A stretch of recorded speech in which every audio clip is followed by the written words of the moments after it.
What's happening, guys? Gemma here. I'm back again for a top 10 video, and there's a plethora of PlayStation 2 games down here on the shelf, and I have thought long and hard for months actually on which top 10 I am going to pick. So the beauty of these top 10 videos is that everybody has different opinions, and I'm certain we could probably do a top 1000 if you guys list your top 10 in the description. Now, this is my opinion, and it's probably the hardest top 10 I've ever done because the PS2 library is so vast. I got lost looking at all my games, but it's been an awesome console that led me right through my university years, and it's a worthy top 10 to have on my channel. So without further ado, guys, let's take a look at my top 10 PlayStation 2 games.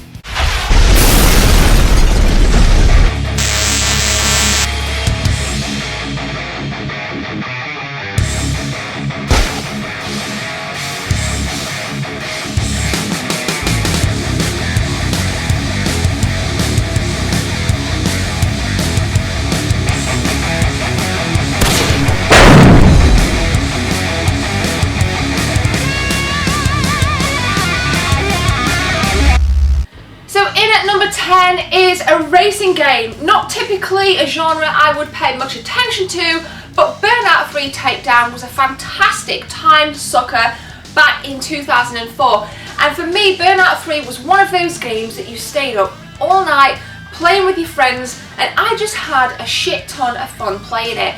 The kind of slow motion crashing, it just blew my mind, and I just still love it today. I think it's aged really well, and I still play Burnout 3 today.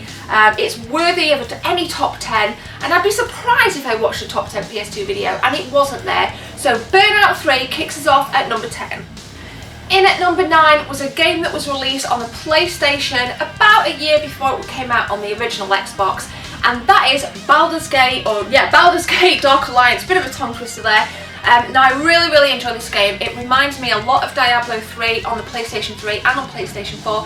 It's a hack and slash role-playing game, and I literally just lose myself meandering through the world, taking on enemies, crafting spells, and I just love the kind of 3D environment. They're really enchanting, you know, inside buildings, outside in the swamps. This game packs a ton of versatility, and that's why it's at my number 9. Now, I did find this pretty cheap in a charity shop recently, and it goes for about £12 upwards on Amazon. I think I got it for about £1.50, so it's always nice to find a fantastic game at a bargain. And again, this was another title that I think I was in my first year of university, and me and my housemates used to just sit, chill, and just smash Baldur's Gate until the sun came up. This is an awesome game, guys, and if you haven't got it, check it out. And number 8 is another classic, again released on the PlayStation 2 before it came out on the classic original Xbox,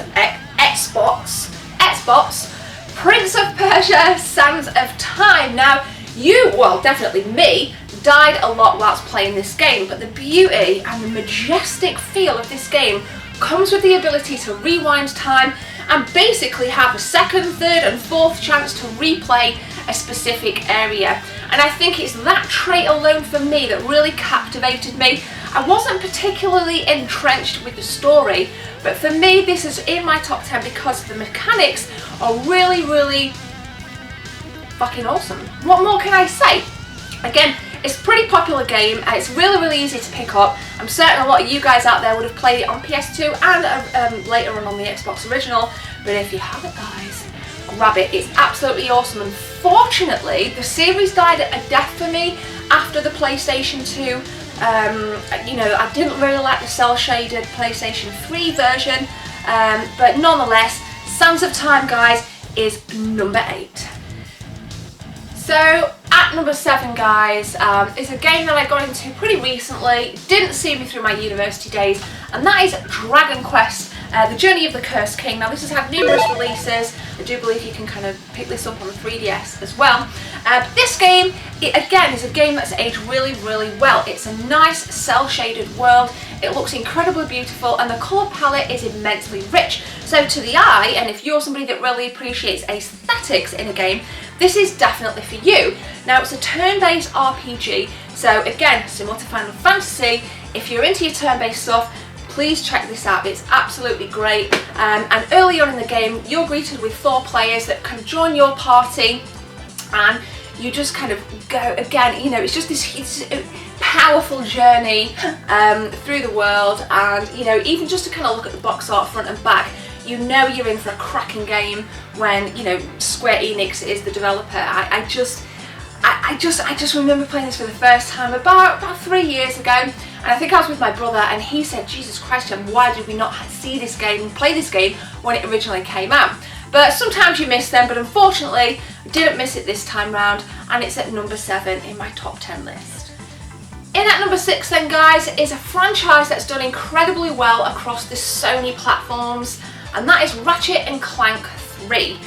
It's a classic kind of setup. It's a 3D world, good versus evil, lots of cool weapons, lots of, you know, a vibrant arsenal, and certainly a vibrant enemy clan as well. I really enjoyed this on the PS3, but this was the first Ratchet & Clank game I ever played, and I'm quite eager to know what you guys think, because when I was researching my top 10, a lot of people demanded that Ratchet & Clank must have a top 10 presence, and I don't think that's always the case, but when I looked through my own games, I saw this, and I just remember again playing it for the first time.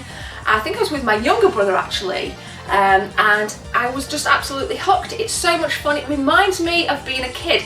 There's an element of nostalgia because it's quite cartoony, doesn't necessarily take itself serious all the time, so it's just a fun experience. So guys, Ratchet & Clank 3 is my number 6.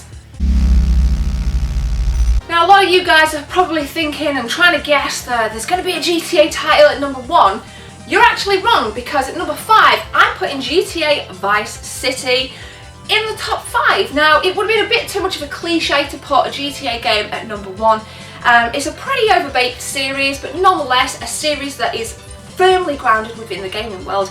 Now I played GTA 3, so this was the second game I played after Grand Theft Auto 3 that adopted the sandbox style 3D environments. Set in the 80s, Tommy Vercetti, crime lord, becomes crime lord of the city, and again, another game that just took me through days and days of university researching and lectures. And again, it's just a solid title with a fantastic soundtrack, probably the best soundtrack known in gaming history. Number 5, guys, GTA Vice City. Drilling down, guys, at number 4 is Gran Turismo 4. And again, whilst I'm not a huge fan of races, I've put this in the top 5 because I appreciate this game as an art form. It is a fully high definition. I mean, you play this game now and you think, wow, the PS2 really is capable of some phenomenal stuff. And I think this game looks fantastic, I think this game sounds fantastic, and I think the customizations within the game are unbelievable. Now admittedly, I don't know a great deal about cars, so my knowledge and my attempt to play through Gran Turismo is pretty poor. In fact, I'm pretty bad at the game. But again, it's a fantastic game, and as an art form and a must-own title for the PS2, it is definitely worthwhile within a number 5. Gran Turismo 4, guys, number 4. So, into the top 3 then, guys. This game is set within the 1960s, and we are crawling through the jungle. This game definitely redeemed itself from the second game, which was quite disappointing among fans when Raiden was used as the main character. Metal Gear Solid 3 Snake Eater. We are back with Solid Snake. I believe it was David Hayter that voiced Solid Snake. It was really nice to have that familiarity back again, and meandering through the jungle. Stealth felt as good as it ever did since the first one back on the PlayStation 1, and I really like the fact that this game adopted almost like a James Bond-esque movie feel with it, which again is incredibly familiar to me, as I really enjoyed the James Bond movies as a kid. So this game I could talk about forever and ever, but for the sake of the video, I'm not going to ramble on too much. But what I would like to know, guys, is what you think is the best Metal Gear Solid game. Drop me a comment below. But this Metal Gear Solid 3 is my number 3. And Hideo Kojima, we salute you. So at number 2 then, guys, Mary is dead, and it is up to James to try and find out and piece together what happened after he received a mysterious letter from his dead wife. Have you guessed it yet? If not, it is Silent Hill 2. Metal Gear Solid 3, number 3, Silent Hill 2 and number 2. That was not done intentionally, but still, I'm a huge fan of horror-based games, and I've always been hooked on Silent Hill since the PlayStation 1 release. I really thought the graphics on this game, again, look really well today by today's standards on the PlayStation 2, and I just love the fact that throughout the game I wanted answers. Every single turn, move, decision, you know, chapter that went by within this, I just wanted more, and it made me just want to just sit in front of the TV and finish this game until we found out what happened to Mary. Now this is the special edition. I think I did a giveaway. I had a couple of copies of this, you know, a while ago. So this is kind of like a super nice piece to have. I think I got it from a charity shop for £1. But this is a solid title, and I would really like to see more from the Silent Hill team on next-gen consoles. But it is my number 2, guys. Round of applause for this cracking game. Okay, here we go then. Number 1. Let me just try something. Put your number 1. Try and guess my number 1. Put it in the comments now. So if I see your title, if I see your game there, I know you've done exactly what I'm asking. What is my number 1? My number 1 is... Yes, Barbie Horse Adventures Wild Horse Rescue provided me with hours and hours of fun, meandering through the fields and just...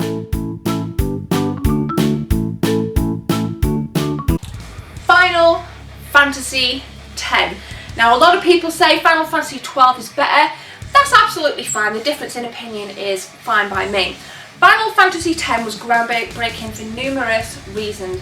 It was the first Final Fantasy game to have voice actors.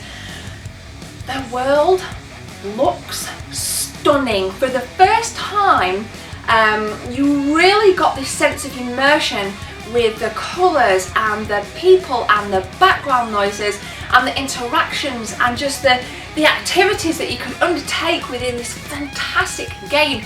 I also enjoy the way the characters, the main characters, oh my god, there's so many to name. Waka, is it Waka? Waku? Oh my god. The way they interact and their different personality traits really do shine through. Everybody seems to play an important role within Final Fantasy, and boy do you feel it. Personally, for me, the series lost its way for my taste after Final Fantasy X. The series is a little bit fractious anyway. There's a lot of inconsistencies, but this I'll never forget this. In 2002, 2003, when I was playing this, I'd come home from university, bag down, feet up, Final Fantasy X on. When I finished, my housemates would jump on and we'd do the same, and we'd just watch each other play it. So in terms of memories and nostalgia as well, this game is very close to my heart and I bloody love it. So there we go. This is my number 1. So that's my top 10, guys. Again, you will have a very different top 10. You may have a similar top 10. Bang it in the comments, and also check the description for all my social media links. Join me on Facebook, guys. Let's shoot some shit on Facebook. Tag me in your tweets and I'll retweet for you.